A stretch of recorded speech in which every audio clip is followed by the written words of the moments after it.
Yes. And I would like to introduce my friend and CEO of Liberty Resources, the Philadelphia Center for Independent Living, Tom Earle. Tom, welcome to Disability Pride. Thank you, Connie, for that warm welcome and the housekeeping rules. Good afternoon, everybody in the audience. Thank you for joining us today. It's been a pretty special month celebrating the 9th annual anniversary of the Disability Pride Parade and festivities and related workshops. They've been very informative, and we had a great kickoff with Senator Casey last Monday. It is a special time of year for those of us who are activists and disability right advocates because of the recent 22nd anniversary of the Olmstead decision, celebrating community integration, and the landmark Supreme Court decision interpreting the important community integration mandate of the Americans with Disabilities Act. And it's also been very special because we also are approaching the 31st anniversary of the Americans with Disabilities Act coming up in July, on July 26th. So we have a lot to be proud of in the disability community. And we know we've endured many challenges throughout the pandemic. Sadly, we've lost a lot of our brothers and sisters to COVID-19. And hopefully, as more people get vaccinated, we see a lot less of that. The sad sort of reality that has emerged out of the pandemic is a heightened concern about people with disabilities, in particular people with disabilities living in long-term care facilities where the infection rates from COVID were very high and the mortality rates were very high. We know in Pennsylvania that over 67% of the fatalities statewide occurred in long-term care facilities. And many people with disabilities died alone and isolated because they could not be with family and friends and other loved ones.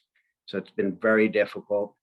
And I applaud everybody in the disability community and Liberty Resources and our many consumers for adhering to the CDC guidelines and wearing our masks and physically distancing. The sacrifices have been hard, but we have survived.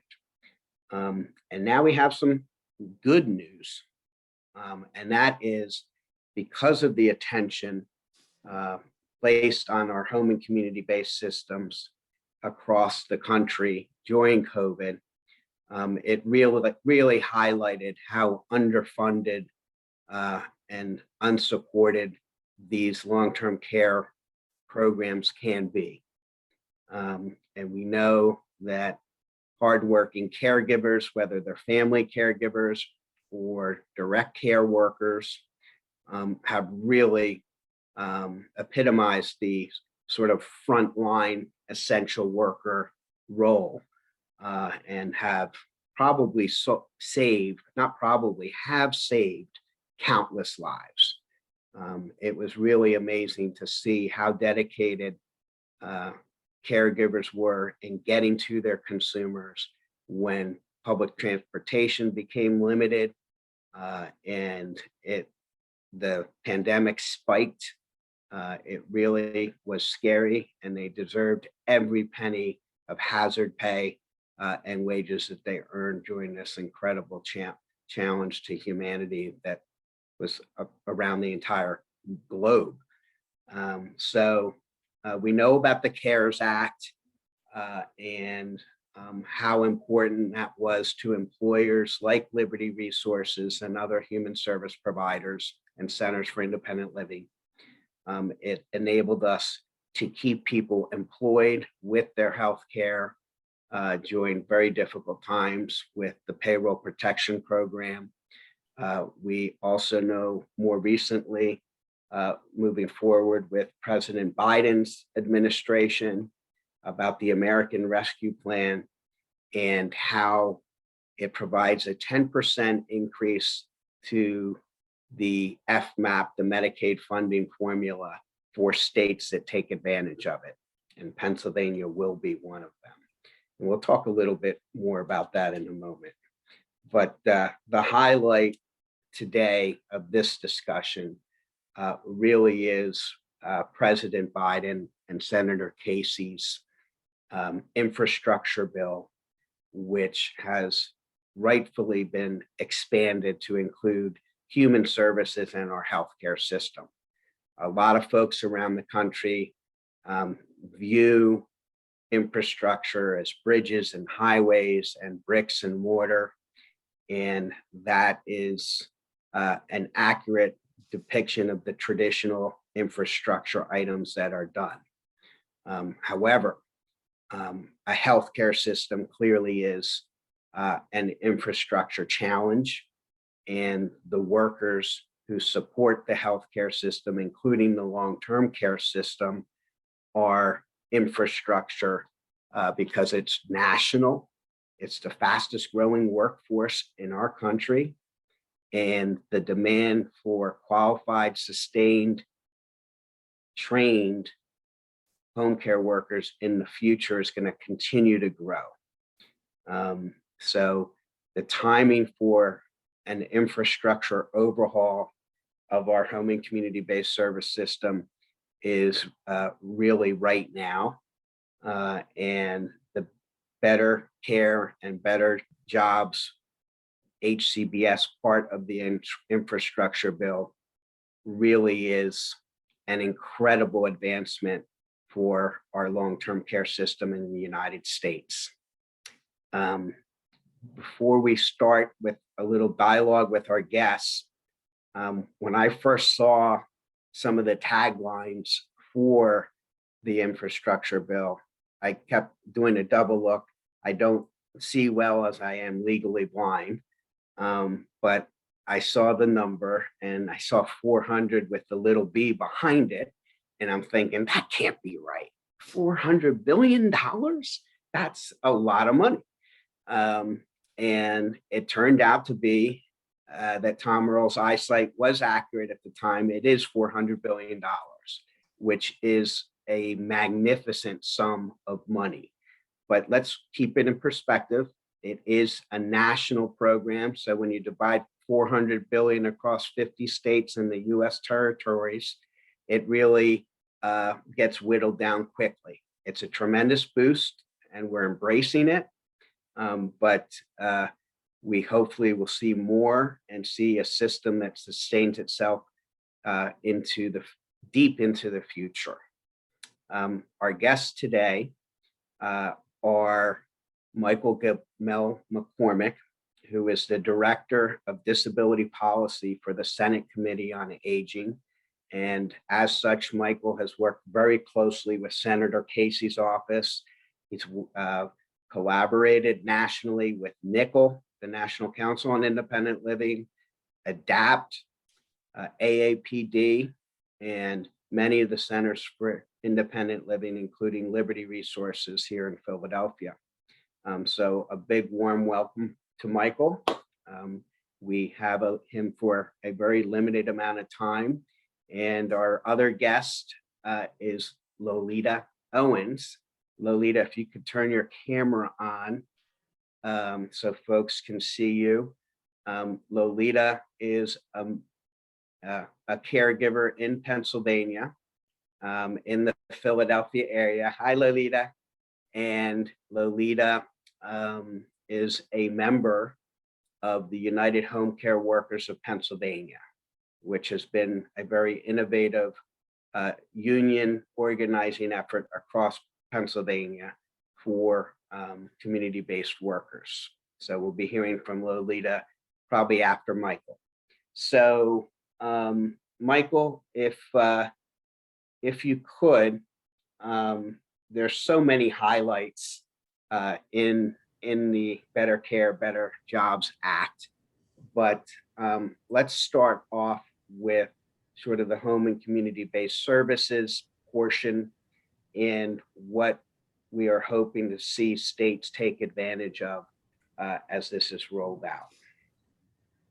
Great. Thank you, Tom. I appreciate it. And for those who are online or listening, I'm a 65-year-old white man with white hair and a very white mustache and goatee. I'm wearing a black shirt in a very sparsely decorated office today.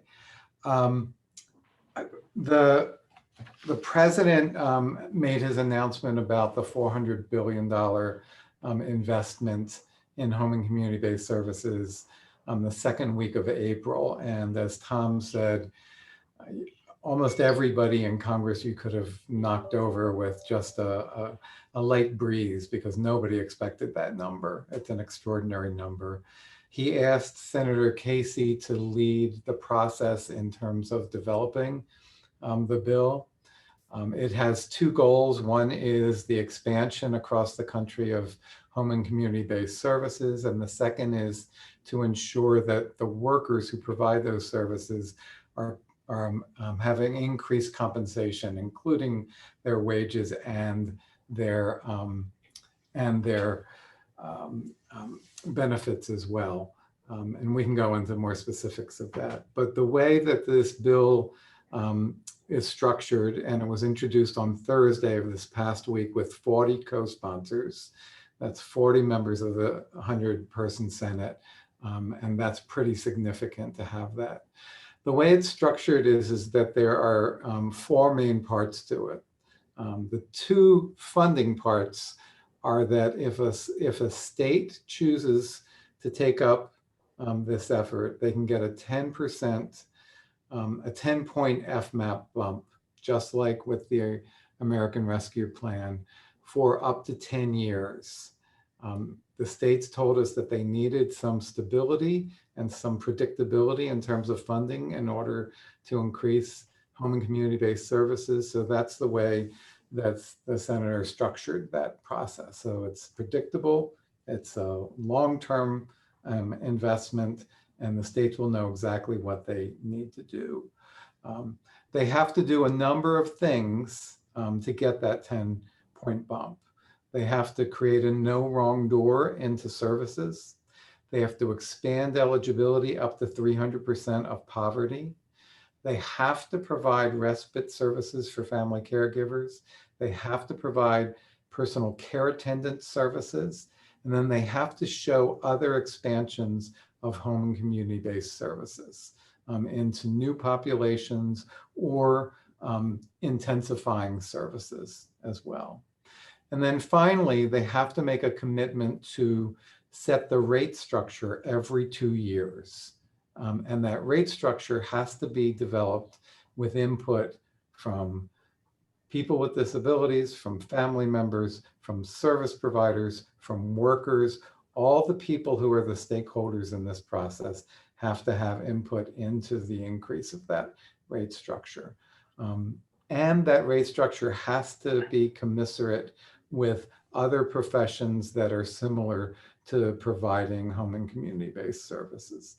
So the goal there is to make sure that we're increasing wages and increasing benefits for those workers. And the dollars that would come through to the state have to go to the direct service workforce, not 100% of them, but a large percentage, we're talking 80, 85, 90% have to go toward the workers. So that's one piece that has to be in place, and that's the biggest piece. The states would also have an option to increase that FMAP bump by 2 additional points. If they create a registry of workers where workers can be matched to individuals and family members, that would also allow for a process for unionization as well. Last things about service are that it protects and encourages self-directed services to make sure that we're not undercutting in any way the ability of individuals to either participate in agency with choice models or with other self-directed models. The senator and those other 39 members felt that it was extraordinarily important to make sure that individuals have control of who is working for them, can hire and fire, and have the amount of resources that are coming to actually pay them a decent wage as well. There's a bunch of other stuff around this, including permanent authorization of the money follows the person grant, permanent authorization of spousal protections, a lot of monitoring and reporting so that we know what's happening, and a pretty intense planning process that has stakeholders at the center of that planning process with the state. But I'll stop there so that if we've got questions or comments or other things that you want me to comment on, Tom, I can stop. Sure. Michael, you mentioned that this started strongly right out of the gate in the Senate last Thursday when it was unveiled. Of the 40, is there some bipartisanship that you're seeing? There is not. We have 40 Democratic senators on board at this point. We have not been able to find a Republican to partner with at this point. And that's disappointing. And that's not for lack of trying. Yeah. Yes, because we know disability and long-term care across the aisle, regardless of what party you're in politically. So hopefully we see some success with that and see some bipartisan support develop over the next few weeks. And that is a role for all of us listening today, to contact your elected officials, whether they're members of the House, your representatives of the House of Representatives, and also Senator Toomey in Pennsylvania, and your senators in the other states that you might have contacts with. So please keep that in mind. Just so folks know, in the chat room, we have a link to the bill, and we also have a link that Maisha has provided us that gives a summary of the bill. And want to stay with Michael before we go to Lolita. Michael, timing wise, you have about 10 minutes. Is that accurate? Fortunately, I have to leave at 4:30. Okay. But eligibility, that's a wonderful thing. We have heard the term in the IL community for many years, no wrong door, presumptive eligibility, and things that we have all pushed for as advocates to expand eligibility and expedite it. So the 300%, if I understood you correctly, you said that more people with disabilities would be able to benefit from the home and community-based services with the eligibility criteria being raised to 300% above the poverty line. Right. Is that accurate? Exactly. If you're 300%, or if your annual earnings is 300% of poverty, you are, or less, you are eligible for those, you would be eligible for those services. Some states already do that, Tom, but this is a requirement that it would, for any state that would take up this effort, they would have to raise their eligibility to that level. I know the bill was just released and people are still digesting and reviewing it and analyzing it. But as far as you know, are there any provisions in there regarding presumptive eligibility? There is. That's part of it as well. Okay. That we would attestation could be part of it, and then providing information later would come. So yeah, we want to make it as smooth as possible and as quick as possible. Excellent. Tell us a little bit about what the structures for states that take full advantage of the funding opportunities and want to establish a state authority or a state entity. Can you tell us a little bit about that and what that might look like? Yeah, there are a number of them around the country already. Washington State probably has the most familiar one, but Oregon also has them. Minnesota has some, and Massachusetts. And California has some in specific cities. So what would happen is you would create a directory or a registry so that individuals who are workers would be listed in those.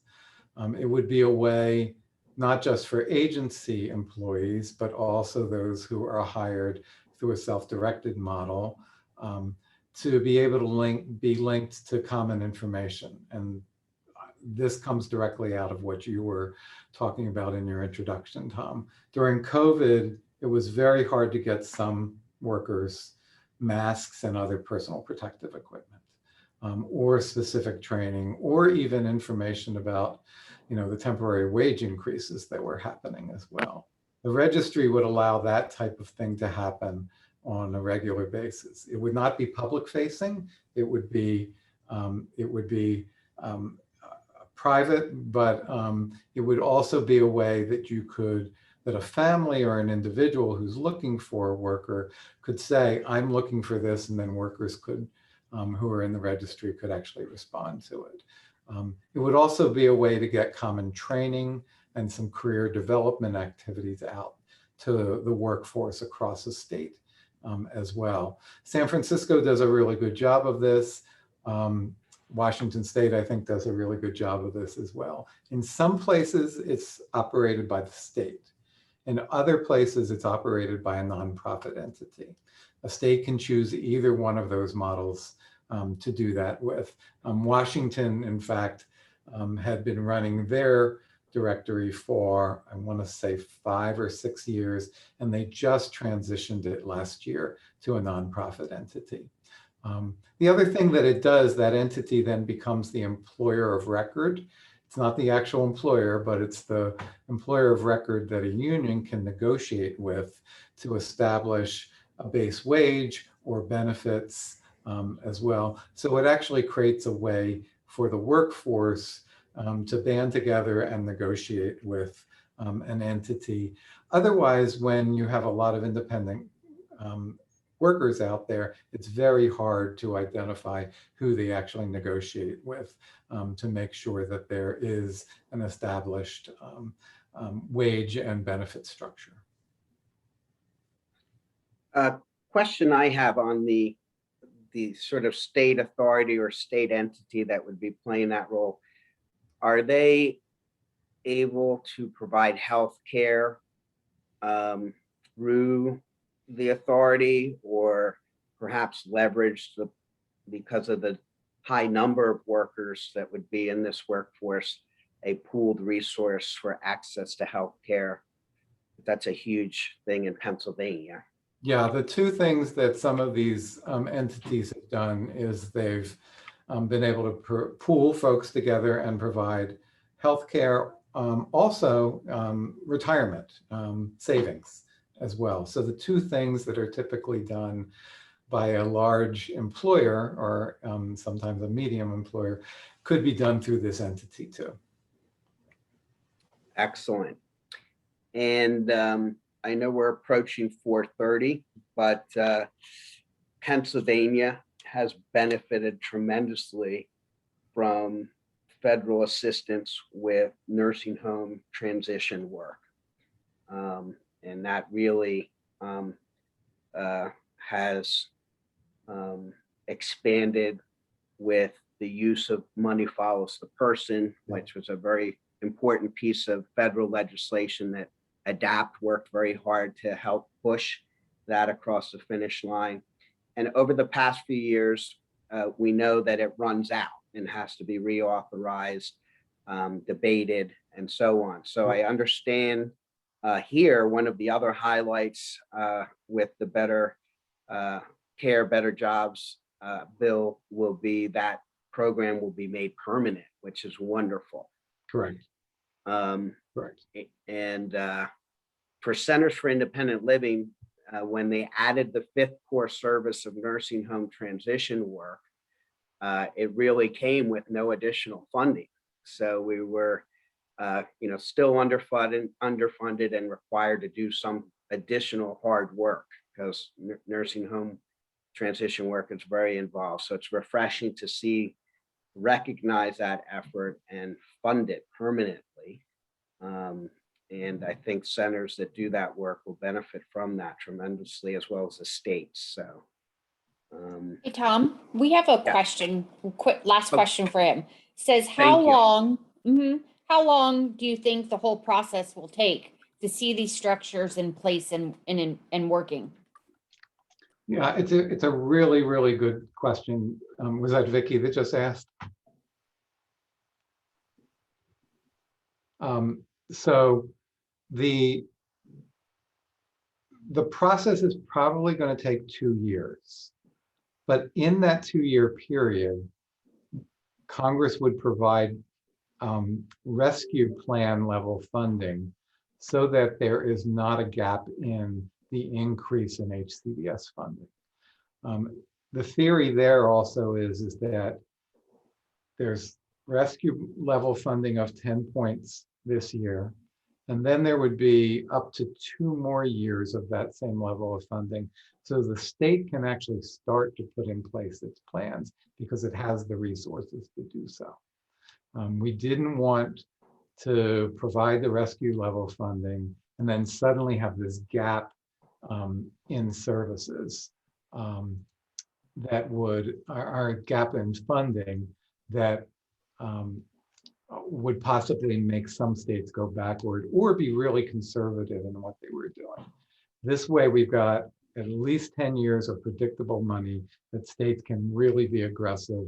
And then we're hoping that stakeholders will actually hold them to that. Awesome. Thank you so much. Do we have maybe one more question for Michael before he has to dash? It's right at the 4:30 Yeah. mark. I don't see anything in the chat at the moment. Okay. But if anybody has any questions for Michael, you can always send me an email. Everybody knows how to get a hold of me. And I will make sure that either Tom or Michael get that question and get it answered for you. That sounds great.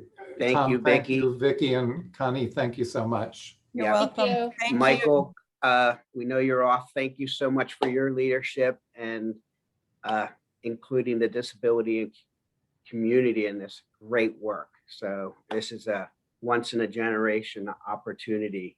It's sort of the new deal for the disability community. So That can only be Love it. done as a coalition, which is wonderful. Thank you, Tom. Yeah.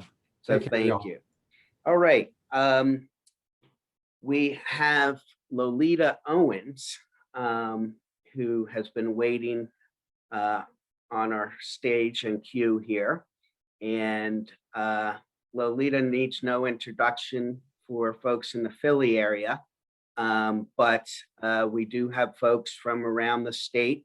And Lolita, why don't you give us a few minutes of your background and describe yourself and the great work you do. Thank you, Tom, for including me in this meeting. My name is Lolita Owens. I am a home care worker. I've been with Liberty close to 8 years. I've actually been in this business off and on for about 17 years now. And I love what I do. I have a passion for what I do. You know, I know when I first started, they told me, don't even get involved or don't get emotionally attached to the consumers that I take care of. But you can't help that on a day-to-day basis when you are going in and out of the same consumer's home. You start to care, they start to be family. So I not only joined Liberty, I also have taken care of several consumers within Liberty, as well as me being the delegate for Liberty under the E-Board's SEIU, a member of United Home Care Workers of Pennsylvania, and I am the vice president of AFRIM, as well as being a member of Labor for Black Lives Coalition. And I just want to say, we fight this fight constantly. We fight the fight for better wages, for better benefits, for PPE. We fight the fight of making sure that the consumers that we take care of are taken care of. We fight this on a constant basis. Biden's care plan has just epitomized what we already knew. When they talked about care is essential, we've always been care essential workers in this business even before COVID. Yes, COVID kind of shook us. However, we constantly kept on because we knew we had to get the consumers home. We knew we couldn't leave our consumers out without our home, our care, our support. So we had to take and make it where, yes, we were catching the bus with limited services. Yes, we were taking and driving and masking up and not having enough masks and working to the best of our ability. And yes, we were granted some things and we were all appreciative of it. But we also had some of our members within our union who took and did a fasting in Harrisburg and Pittsburgh that brought this plan to a national stage. Home care has never been put to this format in a long time. And it's time. I say home care is our time. It's time now. The time for change is now. The time for infrastructure is now. And we must continue to fight for what's right for not just ourselves as caregivers, but for what's right for the consumers and our disabled and independent living consumers that want to have and be able to live on their own when it comes to being from a nursing home into independent living. We want to make sure we fight for those right things. And this infrastructure that Biden has done gives us this platform. So we got to continue to take and fight for. We got to continue to take and talk to our congressmen, our senators, taking and going to Harrisburg, taking and going to the White House if necessary, and let them know that home care is here and we're not going anywhere. Thank you, Lolita. In Pennsylvania, we've had some success with the Consumer Workforce Council and our brothers and sisters with SEIU, United Home Care Workers of Pennsylvania, and really taking some innovative approaches. And it's almost as if we were ahead of the curve here, but now we're going to be on that highway with $400 billion of money. So many of the things that we have fought for and knew should be provided to home care workers, such as paid time off, some type of retirement plan, whether it's a nonprofit 403(b)(7) thing, or something through the state, and most importantly, healthcare. You know, the irony of having caregivers caring for our loved ones, our elderly folks, people with disabilities, but not having their own health care to take care of themselves has really been, you know, just so obsolete and so troubling. I think one of the biggest advantages that we can see here is not only increased wages for hardworking attendants, but also some really bona fide employment benefits like the rest of the world makes. So healthcare is huge. And Lolita, can you tell us a little bit about what SEIU has done at the national level? I know they've been pretty active with National Adapt and other groups. From what I know, and I have my little notes written down, if you can forgive me, I hope you can all hear me. Can you hear me? Yes, Okay. loud and clear. We know that home care workers in Pennsylvania is $12 an hour, and that at poverty level wages, this doesn't allow for us to meet, some of us to meet our basic needs or provide for our families. Now, half of PA caregivers rely on some type of public assistance just to scrape by. We can't afford these jobs because we aren't affordable living for wages and benefits. Now, we know that the international is fighting for the fight for 15. We have to fight for 15 in several other states. And it's time for Pennsylvania to join the club. we know that New Jersey, Delaware, New York are doing the fight for 15. They have been doing that fight for 15. You know, essential workers matter. You know, we on the national level, you know, they talk about sick time and bereavement time and PTO time and possibly a 401k time. And then you've got some states that actually give health care, as Tom was stating. Yes, there's a lot of home care workers who are working in this business that don't have health insurance right here in Pennsylvania. And it's just, we continue to fight that challenge. We continue to fight for those opportunities and those benefits and wages, because we know we can get there. We just have to have the right people in place to help support us and help get us there. And I believe that, you know, the national has set the standard for Pennsylvania to try to get it done. I believe in my heart.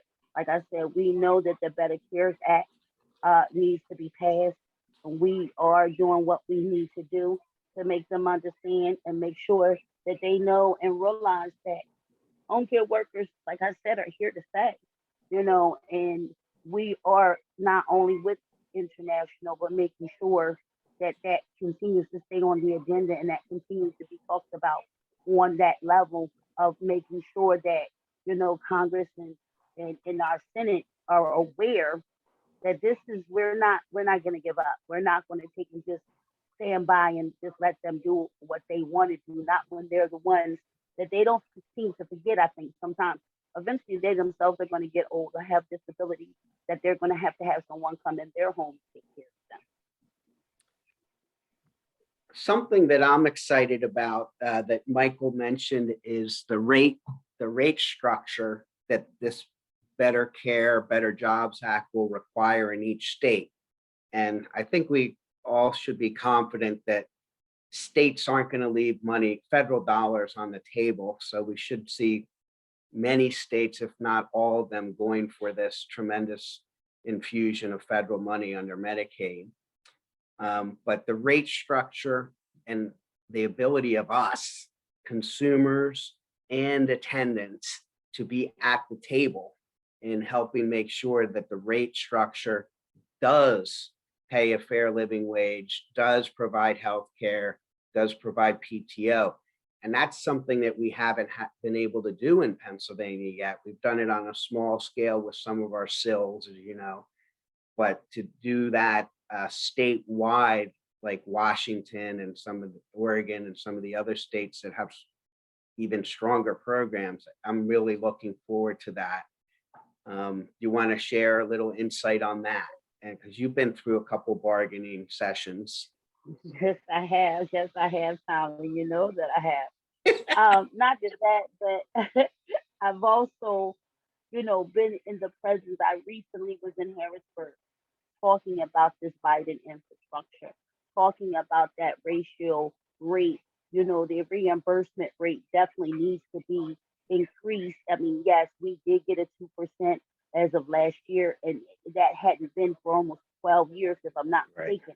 But it's time for a bigger hike for that rate of reimbursement. It's no way you can say within one of the biggest industries that you can't increase anything when we all know that this business is increasing year by year by everything. So you have to definitely fight for it. And as I said, I do know as of the 13th of next month, we will also, our union, United Healthcare Workers of Pennsylvania, and SCIU, will be going to Washington to take a march for this, for Biden's infrastructure plan. To show your support. Oh, I think we lost your voice there. There we go. I'm sorry to get it done on that level, because it's a must that they see that, you know, we're fighting for consumers, we're fighting for home care workers, we're fighting for that infrastructure to take and be passed as it is. It needs to. It's time. Mm-hmm. You know, I recently was with a rally with other unions across the state of Pennsylvania, and I said in that particular rally, now is our time. It's time. It's time to make a change. It's time for us to take and stand up and show that we are no longer just going to take it anymore. As I said, I've been an active member for a very long time. I've been in Tom's presence on several things. You know, we just recently with Senator Dwight Evans talked about this infrastructure plan, the CARES Act, and we know that this is something that needs to be done. And in order for it to get done, we have to continue to take and sit down with our senators and sit down with our congressmen. And Earle, yes, we realize that we need to have that bigger, you know, platform to sit down and let them know that not just consumers, but attendants need to come to the table and let them know and show them the experiences and the situations that they go through on a constant basis. We hear it all the time through other home care workers that live and work throughout the state of Pennsylvania, where they have issues with getting proper and qualified caregivers in other states, or there's a lack of, because we know that there's a turnover rate too.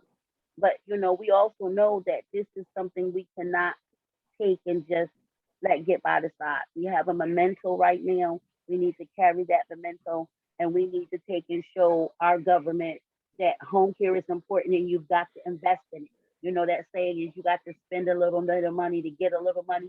You got to invest in us. You got to. I like that. It really is an investment. And because we know how expensive it is to have folks in a nursing facility, we know it's cheaper to provide community-based services and supports in a community setting consistent with the Olmstead and our ADA civil rights.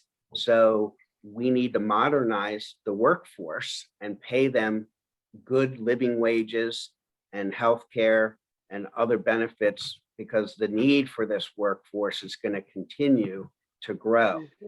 Because of a lot of our advocacy at Liberty, Disabled in Action, Philly Adapt, PA Adapt, National Adapt, and SEIU, we really have done a great job rebalancing long-term care. When I started at Liberty in 2003 as executive director, Pennsylvania was spending about 80% of its Medicaid dollars in nursing facilities and only 20% in the community. And largely due to the strong desire of seniors and people with disabilities to live in the community and the advocacy work we did to support that. Now, fast forward to 2021, I think it's about 55% of Medicaid dollars in Pennsylvania being spent in the community, and 45% being spent in nursing facilities. So it's really been truly a rebalancing from this to more even. And that was one of, I know, Estelle Richmond's goals when she was secretary of DHS. And Lolita, your leadership and advocacy with the United Home Care Workers Union has been a big part of this too. Some of the things that the Biden Care Plan will help do is also recognize the training of attendants to increase the skills of the workforce. And we know, for example, with Liberty, attendants that go through certain trainings and get their certificate of completion, that it enables them to get a higher pay, a slight higher pay bump because of that. So we hope to see more of that. Lolita, do we have you? Oh, sorry. Oh, You're she was back. muted. Gotcha. No, she got muted. Oh, you're okay. There she goes. Go ahead. Yeah. Yes, we have training, you know, under Liberty, being a partnership with the union as well as 1199C. You know, we have definitely did some training, and we have also taken and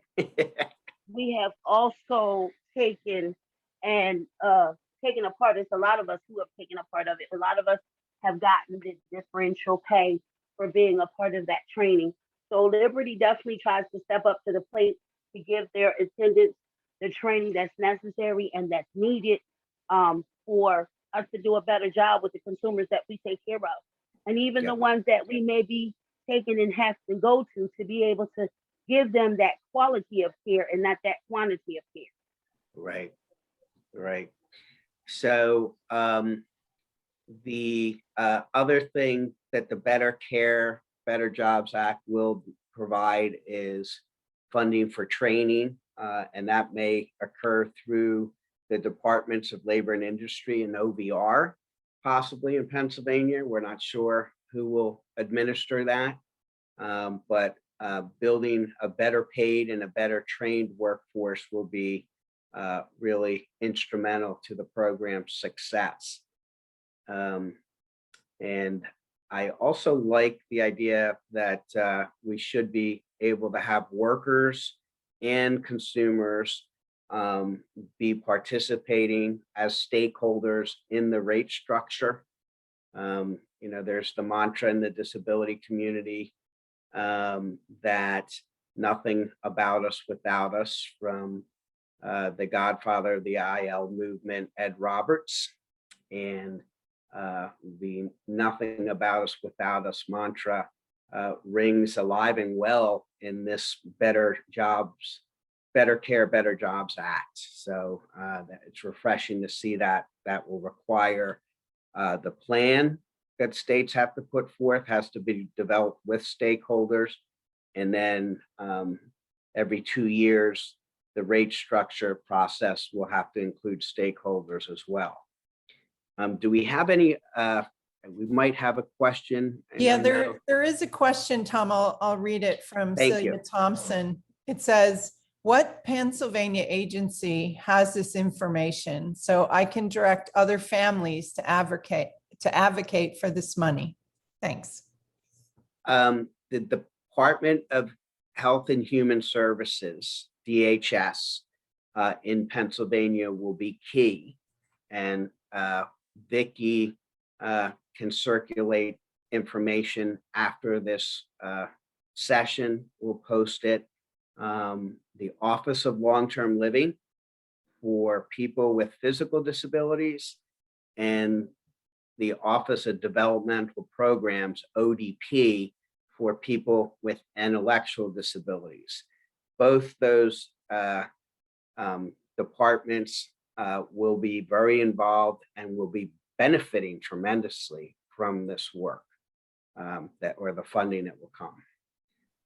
And also mention, as we mentioned while we had Michael here, the thing that we can do as individuals right now is call our members of Congress and Senator Toomey's office, asking him to support it. We know Senator Casey has introduced it, so he can be thanked, but it will be important to get other members of the House and Senate to support this as well. Do we have another question? I have a question for you. This is Vicki. For Okay. those that don't know me, I'm going to start my video so that way people can actually see me, because I find that to be very crazy when I don't do that. I'm the founder and CEO of Disability Pride PA. I am a white woman with purple hair and purple glasses, and today I have on a black tank top and wheelchair art in my background. And my question is first of all, what do we need to do now? What are the next steps in this? We have this, so what else do we need to do? Well, the good news, that's a great question, Vicki. And the good news is that both the House and the US Senate are now controlled by the Democrats. And if push comes to shove through the process that's called budget reconciliation, it's my understanding that this could be put through that process purely with the Democratic majorities that we have in the House and the Senate. But I agree with President Biden that this really should be a bipartisan effort, and there should be moderate Republicans that see the value of investing in our home and community-based services, because if they are fiscally conservative, as most Republicans are, they want to do the fiscally responsible thing, and that is properly investing in home and community-based services, because they save money compared to nursing facility care. So that's a strong motivator for the moderate Republicans that truly embrace fiscal conservancy. So calling them, and as this rolls out over the next few weeks, Vicki, we will have a better idea of who's on the fence to maybe voting for it or not voting, and calling them and writing emails to them and sending them letters about the advantages of doing it. It's a very good question. And we really hope to see this move forward sooner than later. Thanks, Tom. Are you sure your hair's purple?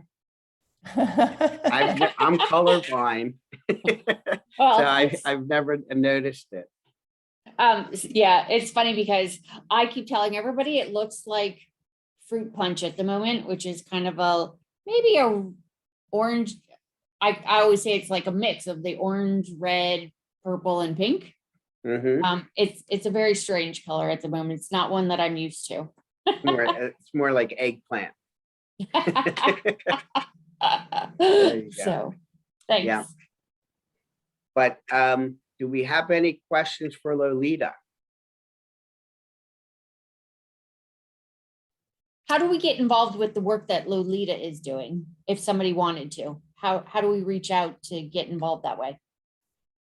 You can reach out under SCIU.org, which is a part of our union, or United Home Care Workers of Pennsylvania. And they have websites. Oop. Sorry about that. And one of the things, following up on your question, Vicki, that can be done, July 2nd, there's going to be a rally in Chester, the city of Chester, Delaware County, with Congresswoman Mary Gay Scanlon. And that's coming up, I guess that's this Friday. And there'll be speakers from probably Lolita and some other members of the United Home Care Workers of Pennsylvania, Fermina Maddox from Liberty Home Choices, and we'll have some consumers and their attendants talking about the importance of increased funding for their services and supports.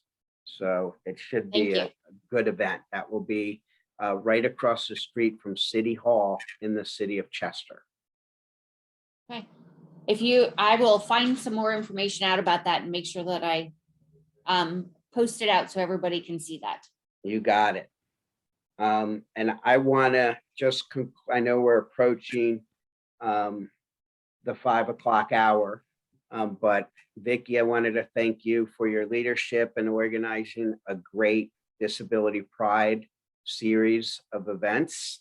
I know it's hard to do virtually, and Liberty Resources and others are all looking forward to the 10th year anniversary, and hopefully we can do it live on the Parkway and really get out there and celebrate. Absolutely. Thank you, Tom. And thank you.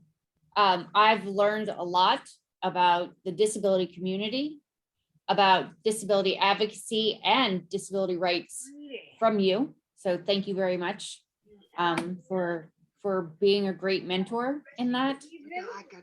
And I am so excited that even the possibility that we're going to be live next year. And yes, I think that the 10 years should be a humongous blowout. Everybody should come. And I'm super excited because I've already started the conversation with Central PA of doing a Disability Pride Central PA event in Harrisburg, I think is where we're going to have that. And then also a Disability Pride Pittsburgh event. So super Yay. exciting. I see Mark from Central PA on the call, and he was cheering when you said that about Harrisburg. So that's wonderful. Mark Edwards. Hi, Becky. Yes. Hi, Connie. Hi, interpreter. Hello. Yes. Hi, Mark. Mark is And- on almost every single event that we have done. Excellent. Good stuff. Yeah, And- and I wanted to say that although we will be live, I think what we've proven with this series is that we will always have a virtual component because as we know, some folks can't get to these places. And that's what I think one of the huge benefits of this virtual platform is that we can reach people anywhere. Yes. So Absolutely. folks who may not be able to leave their homes can participate. I just saw something in the chat room to that effect. Streaming, the technology has been wonderful, and you can share documents. You can have multiple people. I want to extend a big thanks to Lolita for joining us today. Lolita Owens, thank you so much. And I appreciate your Thank you for time. having me, Tom. You're Thank welcome. You're welcome. And want to wish everybody, please stay cool and stay hydrated. It's going to be extra hot. I think Wednesday is going to get even hotter. So make sure you drink Absolutely. lots of water and stay in the shade. Check on your neighbors Yes. and your community. Okay, is- everyone. Have a great Thank evening. you so much, Tom. And thank you to my interpreters, Brandy and Jay. We just love that you are here. You make this whole world accessible for us. And thank you to everybody who came out today. Remember, tonight at 8 o'clock, we're going to be showing, we have a virtual concert. It has the House of Edge, which is the Disability Pride house band. Seamus Kelleher, who is famous for being a part of Blackthorn, for those of us who are old enough to know who that is.